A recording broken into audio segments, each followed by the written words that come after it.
Hi! ఈరోజు పొద్దున్న సీరియల్‌లో ఏం జరుగుతుందో టకటకా చెప్పేస్తాను. ఇంకా మహా వాళ్ళ నాన్న, మహా వాళ్ళకి కాబోయే హస్బెండ్, మహా వాళ్ళ అన్నయ్య గబగబా కార్‌లో అయితే పోతా ఉంటారు గదా! ఇంకా మహాకి కాబోయే హస్బెండ్ అనుకుంటాడు. వామ్మో! వీళ్ళతో పోయేటట్టుగా ఉంటే మహా లేచిపోయింది అని చెప్పినందుకే వీళ్ళు నన్ను కొట్టేటట్టున్నారు. ఇంక వీళ్ళతో పోవడం మంచిది కాదనుకోని మహా వాళ్ళ హస్బెండ్ వాళ్ళ ఫ్రెండ్‌కయితే ఫోను చేస్తాడనమాట. ఫ్రెండ్‌కి ఫోను చేసి, "అరేయ్! నీ కార్ తీసుకొని రా. నీతో వచ్చేస్తాను నేను" అని చెప్పేసి అని అంటాడు. అంతలోపు వాళ్ళ ఫ్రెండ్ కారైతే వస్తుంది. ఇంకా మహా వాళ్ళ అన్న అయితే వచ్చేసి, "అరే! నువ్విక్కడ కారైతే ఆపు, నేనిక్కడ దిగేస్తాను" అని చెప్పేసి అక్కడైతే దిగేసి వేరే కారైతే ఎక్కుతాడు. అంతలోపు మహా వాళ్ళ నాన్న అంటాడు, "అరే పేడా పోయింది. ఒకటే తలనొప్పి ఎంతసేపు మహా గురించి బ్యాడ్‌గా మాట్లాడుతా ఉన్నాడు" అనేసరికి మహా వాళ్ళ అన్నయ్య ఉండేసి అంటాడు, "అతను కాబట్టి ఇప్పటికి గూడా సరే మహాని పెళ్లి చేసుకుందాం అనుకుంటున్నాడు" అనేసి అతనైతే అంటాడు, "అవునవును నిజమేలే తప్పేం అతనిదైతే ఏమీ లేదులే. ఇప్పుడు గూడా తనే చేసుకుంటాం అనుకుంటున్నారని" చెప్పేసి అంటాడు.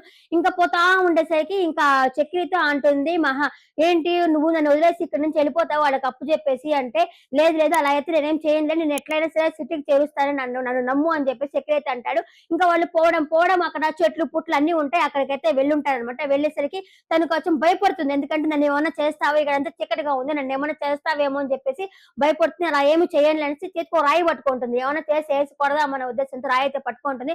అక్కడ వాళ్ళు దిగిన వెంటనే అక్కడ ఏమీ ఉండదు. అతనికి బాగా పొగమంట పెడతాడు.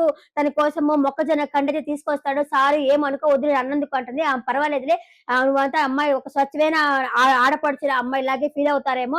నేనేం అనుకోలేదు" అనేసరికి అక్కడే తినేసి మొక్కజొన్న కండి తినేసి అక్కడే తన మీద పడుకుంటుందనమాట. తన షోల్డర్ మీద పడుకొని నిద్రపోతుంది. అతనైతే ఇంక పడుకోబెట్టేసి తెల్లవారుతుంది. తెల్లవారితే బ్రష్ చేసుకో అని చెప్పనంటాడు. ఇంకపోతే కట్ చేసి చక్రి వాళ్ళ అన్నని చూపిస్తాడనమాట. వాళ్ళ అన్నకి ఏందబ్బా అతను కాలే చేయలేదు. చక్రి కాల్ చేయలేదని చెప్పి అటు ఇటు తిరుగుతా ఉంటాడు. ఇంకా వాళ్ళ నాన్న కూడా తిరుగుతా ఉంటాడు. ఎందుకంటే మందు కోసం. ఈరోజు బంధువు మందు కోసం తిరుగుతా ఉంటాడు. ఇంకా చక్రి వాళ్ళ అన్నయ్యకి తమ్ముడొస్తాడనమాట. వచ్చి అంటాడు, "ఏంటి నాన్న ఏం తిరుగుతున్నావు?" అంటే, "మందు బందురా ఈరోజు అందుకోసం తిరుగుతున్నా" అనేసరికి చక్రి వాళ్ళ అన్నయ్యకి అన్న అంటే మాధవ్. మాధవ్ వచ్చేసి అంటాడనమాట, "అరే! చక్రి ఏంట్రా కాలే చేయలేదని" చెప్పేసి వాళ్ళ తమ్ముడితో అంటాడు. ఒకవేళ వేరే దగ్గరికి ఎక్కడైనా పోయుంటాడేమో. ఔటింగ్ పోయినప్పుడైతే కాలయితే లిఫ్ట్ చేయడు గదా! అందువల్ల ఒకవేళ కాలేమో లిఫ్ట్ చేయలేదేమోలే అని అంటాడు. దానికోసం అబ్బా! ఇలా లిఫ్ట్ చేస్తే బాగుండు అని చెప్పేసి తనైతే చాలా బాధపడతా ఉంటాడు మాధవ్ వచ్చేసి. ఇంకా ఇక్కడికి వీళ్ళకి తెల్లారుతుంది. తెల్లారినాక సరే ఇంకా వాళ్ళంతా సిటీలోకెళ్ళిపోయి ఉంటారులే అని చెప్పేసి వస్తున్నసరికి ఆ సమయానికి వచ్చి ఆ జుట్టుపోలగాడొచ్చి కారుకైతే అడ్డం వస్తాడు. ఇంకేముంది ఒకవేళ వీడు ఇంక రాయి తీసుకుంటదన్నమాట మహా.